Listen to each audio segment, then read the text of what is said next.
অনেকে কইতেছেন যে ওয়াকার সাহেব এই গণ অভ্যুত্থানের মহানায়ক। খুরে বাবা, ভাইজান আসতে বলেন, ঘোড়ায় হাসবো। রক্ত দিল, জীবন দিল ছাত্র জনতা, রাস্তায় রাজপথে লড়াই করলো ছাত্র জনতা। এই লড়াই আজকে না, গত 15 বছর ধরে চলতেছে। যে ছাত্র জনতা জীবন দিচ্ছে, ওই জীবন নামায় উনার কমান্ডে থাকা সেনাবাহিনীর গুলিতে নিহতরাও আছে। আমরা কই না ভদ্রতা কইরা। আর মহানাগুনি একবার শুনি মাস্টার মাইন্ড, এখন আবার আইসি যে মহানায়ক। ওরে বাবা, হাসিনাক রক্ষার শেষ চেষ্টা ওয়াকার সাহেব করছে না। দেখেন কি বলছে শেরপুরে সেনা ক্যাম্প পরিদর্শন শেষে, হাসিনা নাকি সেনাবাহিনীর কাছে সন্তুষ্ট। দেখেন নিজেই করছে। এ সময় পরিস্থিতি নিয়ন্ত্রণে আনতে তিনি সেনাবাহিনীর ভূমিকার প্রশংসা করেন। প্রধানমন্ত্রীও সেনাবাহিনীর ভূমিকায় সন্তুষ্ট বলে জানান তিনি। ইয়াহিয়া যেভাবে 1971 রাজাকারদের সাথে হাত মিলাইতো না, সেভাবে হাত মিলাইতেছে। পাশে দেখেন পেঙ্গুইন কোট পরা,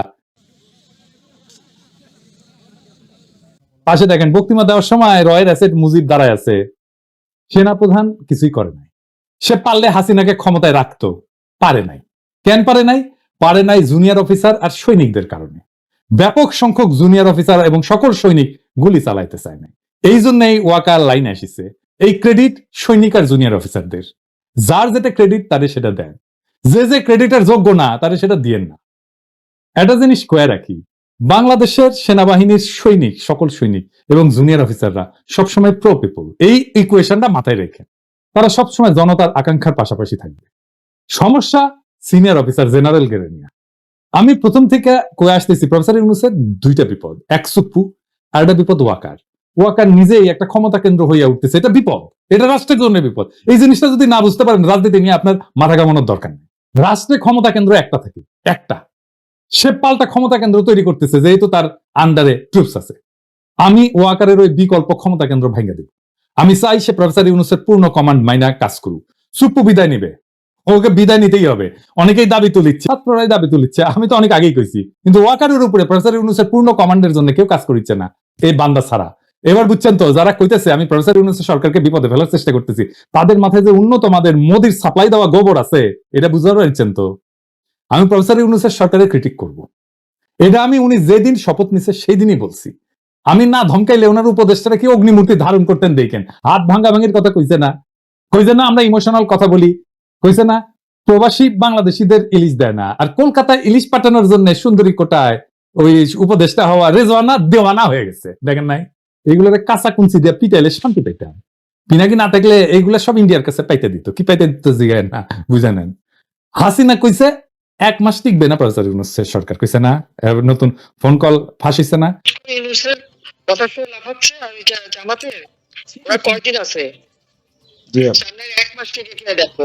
এটা নিয়ে অনেক হাসাহাসি করতেছে, আমি করি না হাসাহাসি। কারণ হাসিনা তার প্রভু ভারত সর্বাত্মক চেষ্টা চালাবে বাংলাদেশের বিপ্লবকে ধ্বংস করতে। পারবে না সেটা অন্য কথা, কিন্তু সে একের পর এক ঝামেলা লাগাই রাখবে। ওই যে দেখছেন না সমুদ্রে ওই জাহাজের মধ্যে আগুন লাগিচ্ছে। টাইম ম্যাগাজিন কইছে না হাসিনার অপ্রত্যাশিত প্রত্যাবর্তন ঘটতে পারে।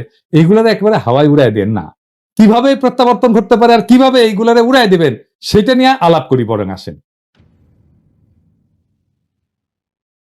এইগুলারে মূল থেকে উৎখাত করার জন্য যা করা দরকার সেটা প্রফেসর ইউনূসের সরকার করতেছে না। এটা আমি কইয়াই যাব, না কইলে প্রফেসর ইউনূস আগে বিপদে পড়বে, আমি পড়বো না। আমি তো থাকি ফ্রান্সে, আমার কিছুই হবে না। কি সাহস হাসিনার, বলে সবাইকে শিক্ষা দেবো, দেখেছেন। প্রত্যেকের একটা শিক্ষা আমি দিয়ে ছাড়বো, আর আমি যেটা বলি আমি তা করি। সাইকোপ্যাথ একটা, এই সাইকোপ্যাথকে ওয়াকার পালায় যেতে দিচ্ছে, তাই নাই? ওই রাক্ষসীরা মাইরা পা উপরে মাথা নিচের দিকে ঝুলাই রাখা উচিত ছিল, মুসলিনীকে যেভাবে ঝুলাইছিল। আইকম্যানকে ধরে আনা হয় নাই আর্জেন্টিনা থেকে, হাসিনাকে কেন ধরে আনা যাবে না ইন্ডিয়া থেকে? কেন প্রফেসর ইউনূসের সরকার ইন্ডিয়ারে কইতেছে না ওরা ফেরত পাঠানোর জন্য? তারা রাজনৈতিক আশ্রয় দেয় নাই ভারত, কোন স্ট্যাটাসে তারা রাখছে তাহলে ইন্ডিয়া? ডিপ্লোম্যাটিক পাসপোর্টে তো 2 মাসের বেশি থাকা যায় না, তাও ডিপ্লোম্যাটিক পাসপোর্ট তো নাই, ওটা নিয়ে নিছে। তো কোন স্ট্যাটাসে রাখছে? ইন্ডিয়ারে জিগাইতে হবে না? ইন্ডিয়ারে ফ্রি হ্যান্ড দিয়ে রাখছে, আর ইন্ডিয়া সব শয়তানি করতেছে। বাংলাদেশে এখন কত ইন্ডিয়া প্রেমী আছে আপনি কল্পনা করতে পারবেন না। আমার অবাক ব্যাপার হইতেছে, এদের অনেকে আবার বিএনপির সমর্থক আর কর্মী। বিএনপির আবার একটা প্রগতিশীল অংশ আছে না, প্রগতিশীল বিএনপি। হ্যাঁ, আমারে বলে এক্সট্রিমিস্ট, উগ্র ভারত বিরোধীদের দেখে। আর এইসব আলাপ হয় বিএনপির অ্যাক্টিভিস্টদের ওয়ালে। তাহলে বুঝেন বিএনপি আদতেই ইন্ডিয়ার হেজেমনির বিরুদ্ধে দাঁড়াইতে পারবে কিনা। আমার কিন্তু ব্যাপক সন্দেহ আছে। যে ইন্ডিয়া চায় বাংলাদেশে আর যে ক্ষমতায় আসুক, বিএনপি জামাত যেন না আসে, চায় না। এই ইন্ডিয়ার সাহসী আর সমর্থনেই তো হাসিনা এই দুঃশাসন চালাইছিল। এই ইন্ডিয়াই তো হাসিনার আশ্রয় দিছে। আর এই ইন্ডিয়া তো ইভেন এই গুলি চালানোর লোকও পাঠাইছে, এটা তো চিফ প্রসিকিউটর নিজেই কইছে, তাই না? বিদেশি ভিন দেশি লোকজন আসছে। গুলি চালাইছে, প্রমাণ পাইছে। হাসিনার সব মন্ত্রী পালাইছে কই, ইন্ডিয়ায় তো। আর পিনাকি উগ্র অ্যান্টি ইন্ডিয়া, খোদা আমারে উঠায় নাও, নয়তো দড়ি ফেলাও, বায়া উঠে যাই। বিএনপির কিছু লোকদের ইন্ডিয়া প্রেম দেখে আমি আসলেই শ্রদ্ধা হয়ে যাই। বিএনপি বুঝতে পারতেছে না ইন্ডিয়া ইস্যুটা কেমনে ডিল করবে, কোনো কোহেরেন্ট পলিসি নাই। বিএনপির একটা জিনিস কয়া দিই, ইন্ডিয়া প্রশ্নে আপনারা বিপ্লবী র্যাডিক্যাল অবস্থান নেন, এটা আমার প্রত্যাশা না। আপনারা পারবেন না, যেটা পারবেন না সেটা প্রত্যাশা করে লাভ আছে? তো জানি আপনাদের সরকার চালাইতে হবে, সেটা অন্য বিষয়। কিন্তু আপনার কর্মীরা, সমর্থকেরা ইন্ডিয়ান হেজিমনির বিরুদ্ধে কণ্ঠস্বরকে ডেমোনাইজ করার পলিসি নাই কেন? এটা কেঙ্কা আলাপ? এর ফল আপনারাই ভোগ করবেন, আমি না। আপনাদের ইন্ডিয়ার সাথে ডিল করার শক্তি কমে যাবে। ইন্ডিয়ান হেজিমনির বিরুদ্ধে ভয়েসকে দুর্বল করার চেষ্টা করলে আমরা দুর্বল হব না, আপনি দুর্বল হবেন। যাই হোক, হাসিনা ওই যে অপ্রত্যাশিত প্রত্যাবর্তন, এর জন্য কি করিচ্ছে সেটা না দেখি। হ্যাঁ, আপনারা তো দেখেছেন কিভাবে হিন্দু নির্যাতনের গপ্প ছড়ায় শাহবাগ গরম করেছিল, সেখানে যা যা অভিযোগ নিয়ে মাঠ গরম করেছিল সেগুলো তো ভুয়া ছিল। তাই এই ভিডিওতে পরিষ্কার, এইটা শেয়ার দেখান না সেই ভিডিওটা। আমার কলিগের আমার পিতার বাড়ি পুড়িয়ে দিয়েছে, 40 বছরের সংসার তছনছ করে দিয়েছে।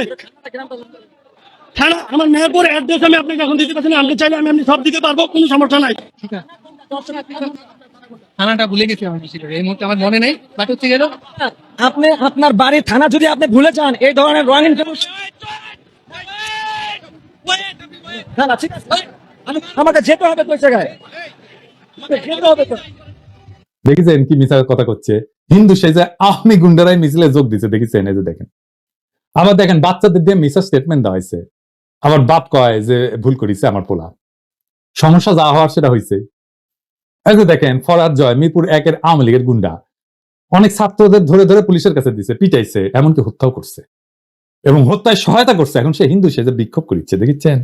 শাহবাগে হিন্দু সম্প্রদায়ের উপরে হিন্দু হওয়ার কারণে কোনো হামলা হয় না, একটাও প্রমাণ করতে পারবেন না। যারা হাসিনার দল করতো তাদের উপরে জনতা আক্রমণ করছে, এটা হিন্দু মুসলমান নির্বিশেষে। হিন্দু আওয়ামী লীগেরও পিটন খেয়েছে, মুসলমান আওয়ামী লীগেরও পিটন খেয়েছে। আওয়ামী লীগ হইয়া গুন্ডামি করবেন, পাল্টা মাইর খেললে বলবেন আমি হিন্দু, এটা তো চলবে না রে ভাই। এই শয়তানি আর কতদিন? দুর্গাপূজার প্রতিমা ভাঙা হইতেছে অনেক জায়গায়, কিশোরগঞ্জ, বাকেরগঞ্জ, আপনারা সার্চ দিলে পাবেন। আমি অনেক রিপোর্ট দেখলাম।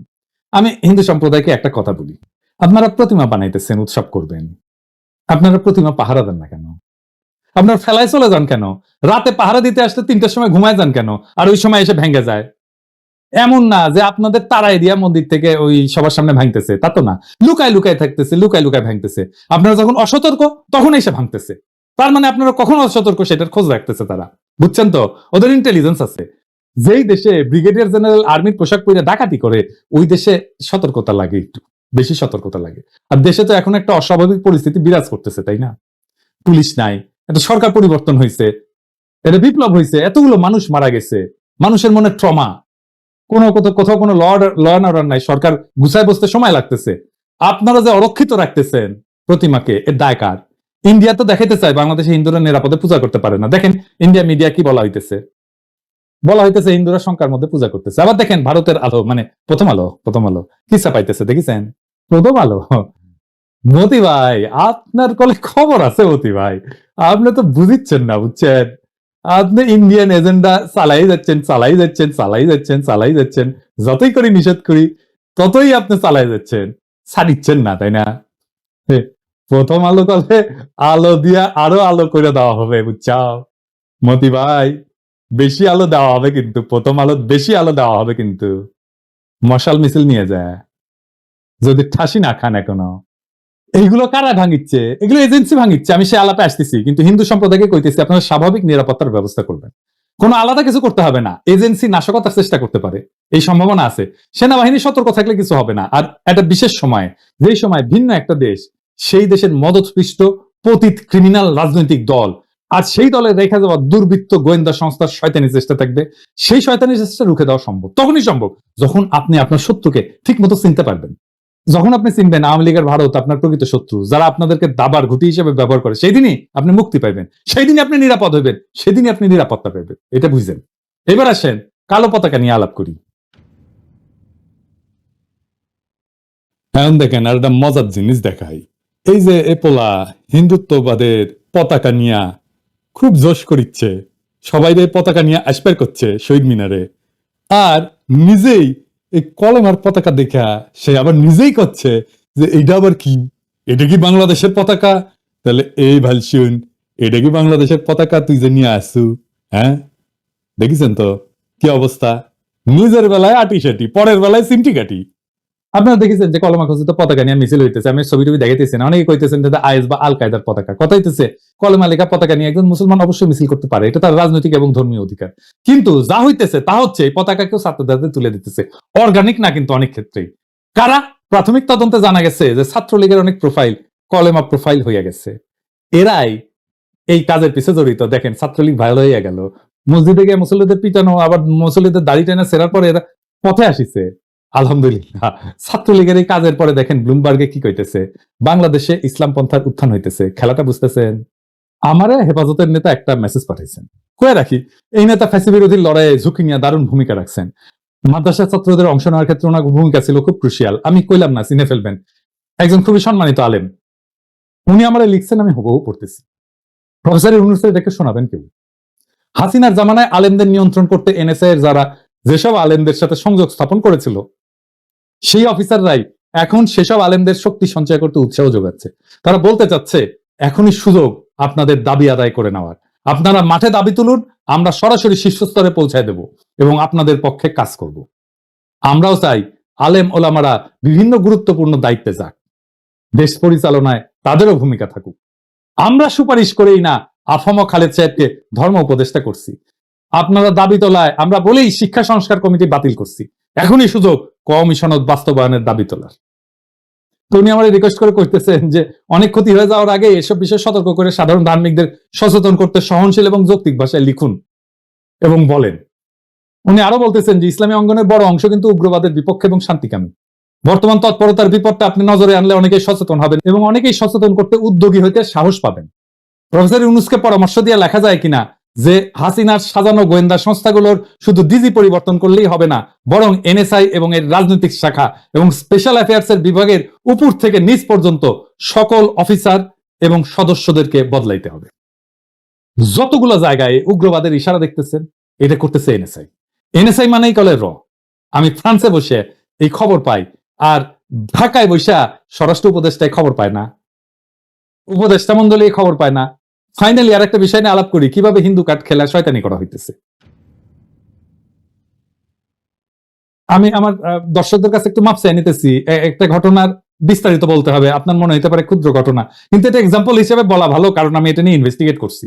কারণ এই ঘটনা যখন আমি দেখছি নিউজ হিসাবে, আমাকে খুবই তাড়িত করছে যে বাংলাদেশে একজন হিন্দু মানুষকে মালয়নের বাচ্চা বলে গালি দিবে, এটা আমাকে তাড়িত করছে। সেই জন্যই আমি এই ঘটনার ইন ডেপথ আমি দেখছি এবং দেখা যেটা বের করে আনছি সেটা আপনাদেরকে আমি একটু বলতে চাই। তাহলে বুঝবেন যে কিভাবে এই সমস্ত ঘটনাগুলো যেগুলো প্রচারিত হয় তার অধিকাংশই কেমন মিথ্যা। আমি তো সব করতে পারি না, কিন্তু আপনাদেরকে একটা এক্সাম্পল দিয়ে দেখাই দিই কিভাবে এইখানে একটা লোক ভিকটিম কার্ড এবং সংখ্যালঘু কার্ড খেলায়, সে আসলে যে ভিকটিম তাকেই সে বিপদে ফেলছে। এটা একটু শুনেন মন দিয়া।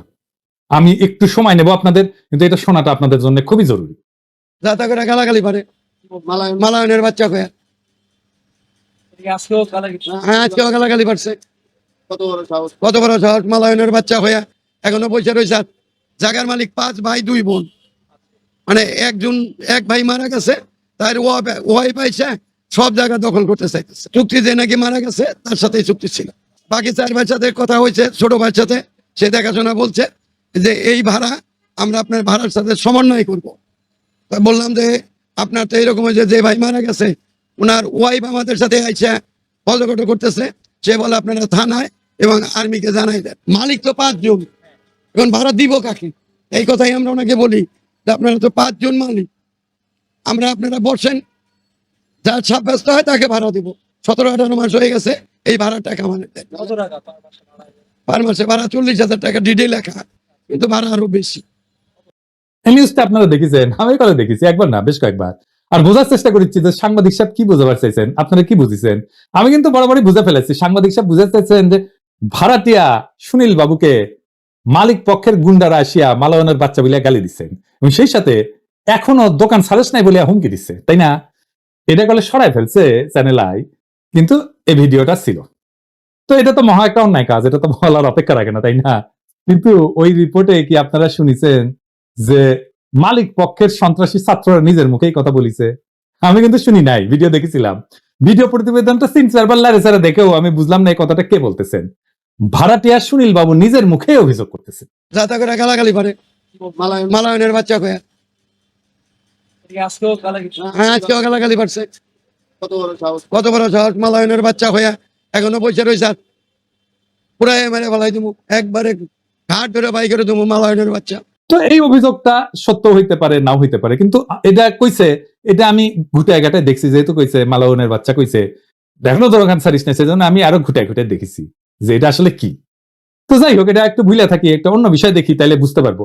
সুনীল বাবু আরো কিছু কথা কইছেন, আসেন সেগুলো শুনি। সুনীল বাবু নিজেই স্বীকার করছেন যে 18 মাস ধরে তিনি ভাড়া প্রদান করতেছেন না। কেন? কারণ হিসাবে উনি বলতেছিলেন যে জায়গার মালিক নাকি 3-4 জন, মালিকের 3 ভাই 2 বোন, মালিকের বউ ভাড়ার জন্য টাকাটা দেয়। ফলে উনি ঠিক বুঝে উঠতে পারতেছেন না যে কাকে ভাড়া দেওয়া উচিত। খুবই চমৎকার কথা, সুন্দর কথা। তো সঙ্গত কারণে এই দুইখান প্রশ্ন এসে পড়ে। সুনীল বাবু শুনেন, আপনি 18 মাস আগে ভাড়া কাকে দিতেন? আর 2 নাম্বার হইতেছে, কার সাথে চুক্তি করে দোকানটা ভাড়া নিছিলেন? দোকান তো কারোর সাথে চুক্তি করে ভাড়া নিছিলেন, তাই না? দুই প্রশ্নের কোনটাই কিন্তু চ্যানেল আয়ের সাংবাদিক সাহেব করেন নাই, কিন্তু রিপোর্ট করে দিচ্ছে, যেহেতু মালাউন শব্দটা আছে। কেন করেন নাই সাংবাদিক সাহেব? ওই প্রশ্নের জবাব না দিলেও আমরা জানি আর কি। এইরকম অনেক গুরুত্বপূর্ণ প্রশ্ন তিনি করেন নাই, কিন্তু আমি প্রশ্ন করে জানিছি। শুধু তাই না, অভিযুক্ত কারো কথাই তিনি শোনেন নাই, কেবল সুনীল বাবুর কথা শুনা বাজারে একটা সাম্প্রতিক ধর্মীয় উস্কানিমূলক ভিডিও ছাইড়া দিছে চ্যানেল। যাই হোক, কারণ পাবলিক এগুলা খায় খুব, তারপরে ইন্ডিয়াও খায় এগুলো, তা খায়, আমাদের খাওয়ানো অত সহজ হবে না। তো আমি এই সমস্ত ঘুটায় যে খবর পাইছি সেটা হইতেছে, সুনীল বাবুর কাছে একখানা চুক্তিপত্র আছে আগামী 2028 সাল পর্যন্ত। উনি মা জননী রেস্টুরেন্টের দোকানখানা ভাড়া লইয়াছেন। কার কাছ থেকে? মরহুম মনিরুল ইসলাম ময়না সাহেবের কাছ থেকে। যদিও ময়না সাহেবের স্বাক্ষরের সাথে চুক্তিনামার স্বাক্ষরের মিল খুঁজে পাওয়া কষ্টকর। এটা তার আসল স্বাক্ষর। দেখে আপনারা মিলানোর চেষ্টা করেন, পারেন কিনা। না পারলে সমস্যা নাই, অন্তত একটা প্রশ্নের উত্তর মিললো যে এই দোকানের মালিক হইলেন মরহুম মনিরুল ইসলাম ময়না সাহেব, তাই তো? ঠিক তো? বেশ, তাইলে সুনীল বাবুর মতে মালিকের 2 ভাই আর 2 বোনও আছে, সেই সাথে মালিকের বউ আছে, বাচ্চা আছে। সে কথা বলার মনে হয় ফুসরত পান নাই সুনীল সাহেব। খুব ভালো। তাহলে সুনীল বাবু, আপনি যে জটিল সমস্যায় পড়েছেন ভাড়া কাকে দিবেন, তা লইয়া আমরা কিন্তু সমাধান পাই গেছি। আপনি পাইলেন না খুঁজে? মরহুম ময়না সাহেবের যদি স্ত্রী পুত্র থাইকা থাকে ওয়ারিশ হিসাবে, তাহলে আপনি ভাড়া দেওয়ার জন্য ভাই বোন খোঁজেন কেন? হ্যাঁ, ঘটনা কি আপনার? আপনি তো ভাড়াটা দিবেন না, টাকাটা মেরে দিবেন, ভাড়া দেওয়ার মতলব নাই। তো এই সমস্ত উল্টাপাল্টা কথা বলেন কেন? আপনি তো নিজের বাসা ভাড়াটাও দেন না, ওই মালিকেরই আর একটা ফ্ল্যাট দখল করে বছরের পর বছর স্ত্রী পুত্র কন্যা পরিজন নিয়ে বেশ আমোদেই আছেন, ভাড়া দেন না কেন? নাকি ময়না সাহেব মারা যায়, তার স্ত্রী পুত্র আপনার মালিক বলে মনে হয় না? সে তো আপনার মালিক মনে না হয় স্বাভাবিক, কারণ মনে হইলে তো ভাড়া দিতে হবে, প্যাকেট টাকা যাবে, তাই না? ভাড়া দিলে তো কেউ আপনার মালন বলে গালি দিতে আসিবে না। আর আপনি ওই সাংবাদিক দেখে সত্য মিথ্যা নিউজ করে মালিক পক্ষকে ভাড়া চাইবার মতো গড়িত কাজ হইতে বিরত রাখতে পারবেন না, তাই না? উল্টে মালিক পক্ষের বিরুদ্ধে মামলা করে হয়রানি করতে থাকবেন, যেন তারা দৌড়ের উপরে থাকে, আর বলিবেন ভাড়া চাহিদা লজ্জা দিস না, দিলাম সংখ্যালঘু একটা ভিকটিম কার্ড খেলে। তো সুনীল বাবু এটা খেলতেই পারে, তিনি সংখ্যালঘু, ভাড়া দিতে কষ্ট, তার কন্যাও তো সংখ্যালঘু, কেন বাবাকে ভাড়া দেওয়ার কষ্ট দিতে হবে?